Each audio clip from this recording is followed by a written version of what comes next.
Now I'm going to go over some of the camera's basic functions and show you how easy it is to use. So let me just put some of these things away.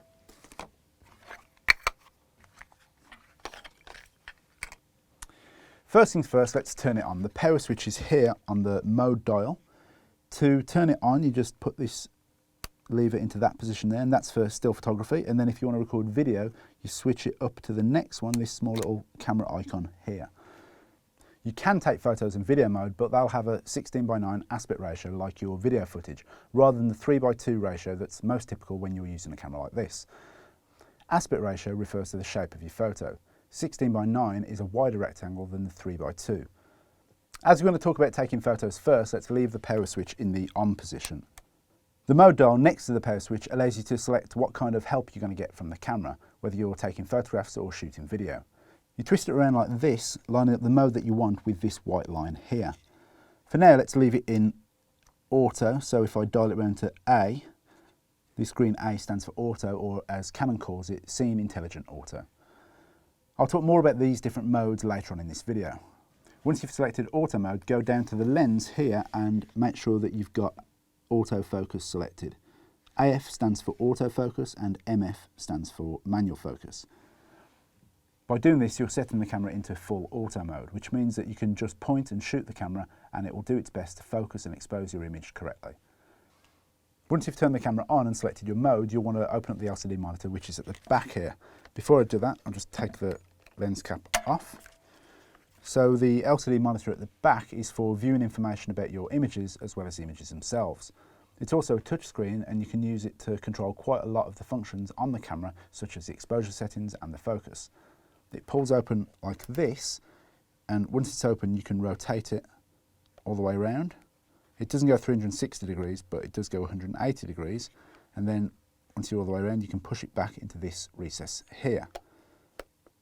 How you position the monitor depends on your personal preference, but when you're taking photos it's usually easier to have it tucked away neatly in the back in this recess here, so that when you hold the camera body firmly with both hands, it's easy to look through the viewfinder and take your shot. In photo mode, what you'll normally see on the monitor is information like this here.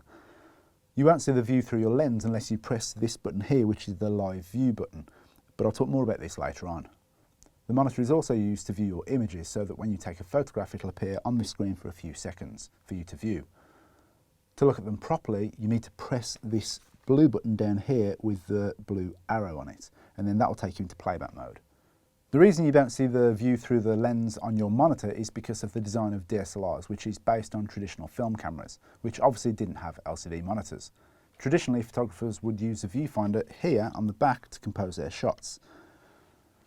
The camera is designed to be held up to the eye like this, with one hand gripping the body of the camera, and that gives you easy access to the shutter button, which is here, and then the other hand is underneath the lens supporting the camera.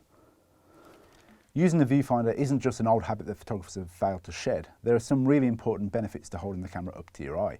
Firstly, it's a third point of contact with your body, making the camera more steady. If you were to just hold the camera out with two hands like this, then you'd find it much harder to avoid camera shake, which can result in blurry photos. Secondly, with your eye up against the viewfinder, you instinctively close the other eye so that you can't see anything apart from the image through the lens, which allows you to really focus on taking the photo. When you put your eye up to the viewfinder, the LCD monitor will turn off like this. And that's because of this small little sensor here, so when that's covered up, the monitor will go off. This is helpful because it helps you focus, as there's no light coming from the monitor to distract you. It also saves on battery life. You can use the viewfinder with or without glasses on, although it's usually easier to shoot without glasses. And you can adjust the clarity of the viewfinder to suit your eyesight by using this small diopter adjustment dial, which is here next to the viewfinder. Just make sure that the camera is focused correctly on the subject when you make any adjustments. With the lens set to auto, getting the shot in focus is really easy. All you need to do is press down gently on the shutter button, which is here. This is called a half press, and it can take a while to get the knack of. If you press too hard, the camera will just take a shot and you'll more than likely end up with a blurry photo. But if you press the shutter button halfway until you feel some resistance, the camera will immediately focus on your subject and it'll beep to tell you that the focus has been locked, like this. If it doesn't beep, it means that it hasn't been able to focus, which will either be because it's too dark for the camera to pick up anything to focus on, or because you've got the lens set to manual focus. When you're looking through the viewfinder, you'll also notice there are 9 little dots. These are focus points and they flash red to tell you exactly where the lens has focused.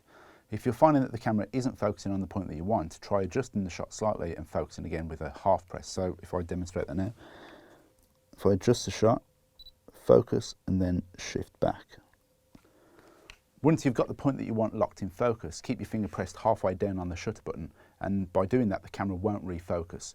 The other thing that the camera does when you're in auto and you press the shutter button halfway down is it sets your exposure. Exposure refers to the amount of light that you're exposing the camera's sensor to, which is how you create a photograph. Getting your exposure right is vitally important and a basic skill of both photography and video. To illustrate, let's look at this overexposed photograph here. You can see it looks too bright and there are areas that are completely blown out, which means that you can't see any detail. It is possible to overexpose an image to such a degree that all you get is white. In contrast, this is an underexposed photograph here. You can see it looks dull and you can't see anything in the dark areas. And this is the same scene correctly exposed. In auto, the camera makes sure that you're getting the correct exposure by metering the light across the entire scene within the frame, placing particular emphasis on areas locked in focus.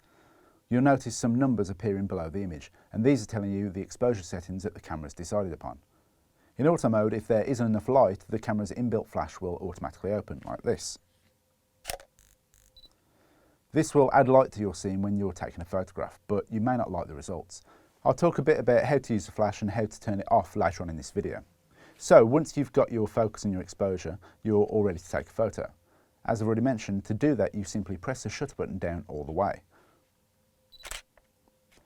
You'll hear that mechanical click-click sound that cameras always make when they take a photo, and that's the sound of the mirror moving out the way and the shutter opening and closing, which allows light to enter into the body of the camera and onto the sensor. Let's just go through all of those things again and take a photograph. Before I do that, I just want to turn the camera off and change the settings slightly. Put this back. Okay, so what we need to do is turn the camera onto the on position. Switch the mode dial to auto here. On the lens, we need to make sure that it's set to autofocus there. And let's open up the viewfinder. I always do it the wrong way. Okay, next we need to compose our shot. Half press, let's put the flash down. Half press to get your focus and full press to take the shot.